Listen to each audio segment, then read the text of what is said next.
ඩයිහට්සු කියලා කියන්නේ Toyota මෝටෝ corporation සමාගම යටතේ තියෙන සමාගමක්. අද මේ රිවිව් එකෙන් අරගෙන එන ඩයිහට්සු මූව් එකත් ඩයිහට්සු සමාගම වෙළඳ පොළට හඳුන්වලා දුන්න ජනතාව අතර ඉක්මනින් ජනප්‍රියටපත් වුණු මෝටර රථයක්. ආරාධනා කරනවා වීඩියෝ එක අවසානයේ වෙනකල් රැඳිලා ඉන්න වගේම ඔටෝසෝන් LK channel එක subscribe කරලා නැත්නම් දැන්ම subscribe කරලා එකතු වෙන්න කියලා.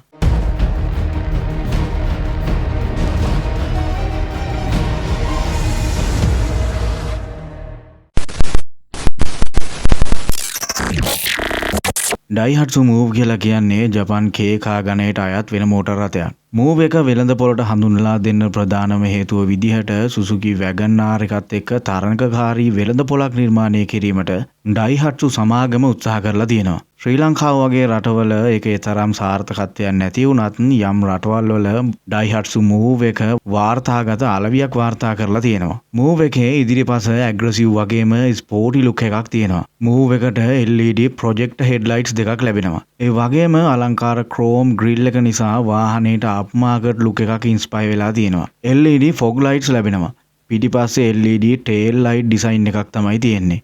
ඒ වගේම ස්පොයිලර් එකක් ලැබෙනවා. ඉස්සරහා පිටිපස්සේ බම්පර්ස් වල සයිඩ් එකේ සයිඩ් ස්කර්ට් වගේම බම්පර්ස් වල බොඩි කිට් නිසා වාහනේට ස්පෝර්ටි ලුක් එකක් තියෙනවා. ඕවරෝල් ගත්තාම මූව් එක වැගන්ආර් එකට ටිකක් ළඟ සමානකමක් පෙන්නනවා. 15 inch alloy wheels 4ක් තමයි මූව් එකට ලැබෙන්නේ. ඒ වගේම වින්කර් මිරර්, රිමෝට් කී, කීලස් එන්ට්‍රි වගේ සාමාන්‍ය ඔප්ෂන්ස් සේරම ඩයිහට්සු මූව් එකට ලැබෙනවා.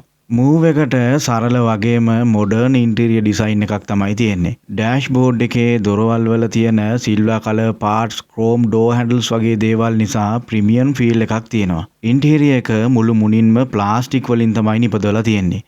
ෆිට් ඇන්ඩ් ෆිනිෂ් එක බොහෝ දුරට හොඳයි. ඩෑෂ්බෝඩ් එකේ තරමක ලොකු ග්ලව් බොක්ස් එකක් ලැබෙනවා.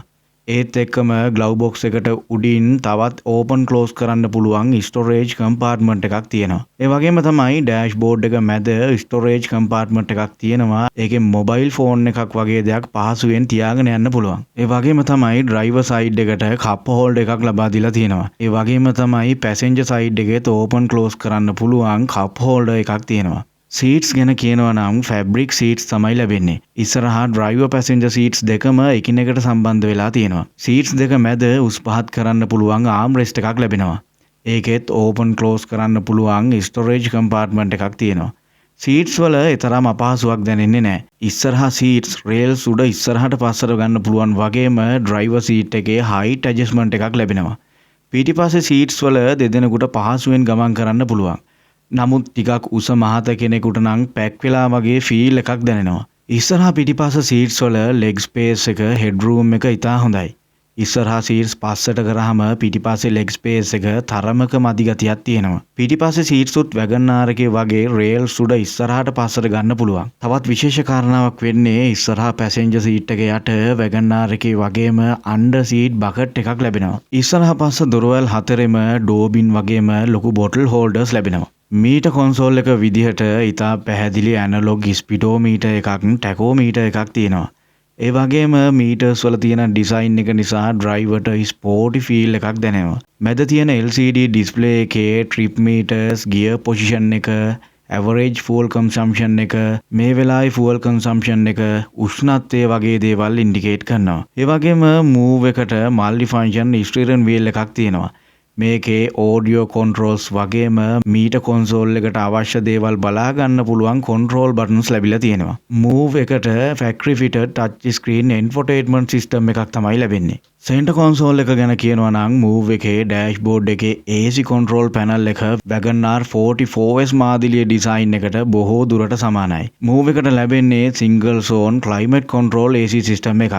ඒ වගේම රස්නි දවසකට වුණත් කැබින් එක ඉක්මනින් කූල් කිරීමට මේ AC සිස්ටම් එකට හැකියාව තියෙනවා. පිටිපස්සේ බූට් එක ඕපන් කරාම තරමක හොඳ බූට් ස්පේස් එකක් තියෙනවා. පිටිපස්සේ සීට්ස් ඉස්සරහට නමපුවාම සම්පූර්ණයෙන් ෆ්ලැට් බූට් ස්පේස් එකක් ලැබෙනවා. බූට් එක යට ටයර් රිපෙයාර් කිට් එක බලා ගන්න පුළුවන් වෙනවා. මූව් එකේ පර්ෆෝමන්ස් ගැන කියනවා නම් 2 wheel drive, 4 wheel drive මාදිරි දෙකක් මූව් එකේ බලා ගන්න පුළුවන්. Move එකට ලැබෙන්නේ 4 speed CVT transmission එකක් එක්ක 660cc 3 cylinder engine එකක්.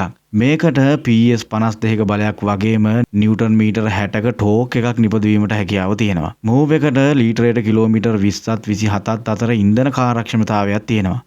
ඉන්ධන කාර්යක්ෂමතාවය වැඩිවීමට ප්‍රධානම හේතුවක් විදිහට මේ වාහනයට idle stop එකක් ලැබිලා තියෙනවා. ශ්‍රී ලංකාව වගේ රටකට මේ වාහනේ ඉතාමත් ප්‍රායෝගික විසඳුමක් විදිහට හඳුන්වන්න පුළුවන්. fuel tank capacity එක ලීටර් 30ක්.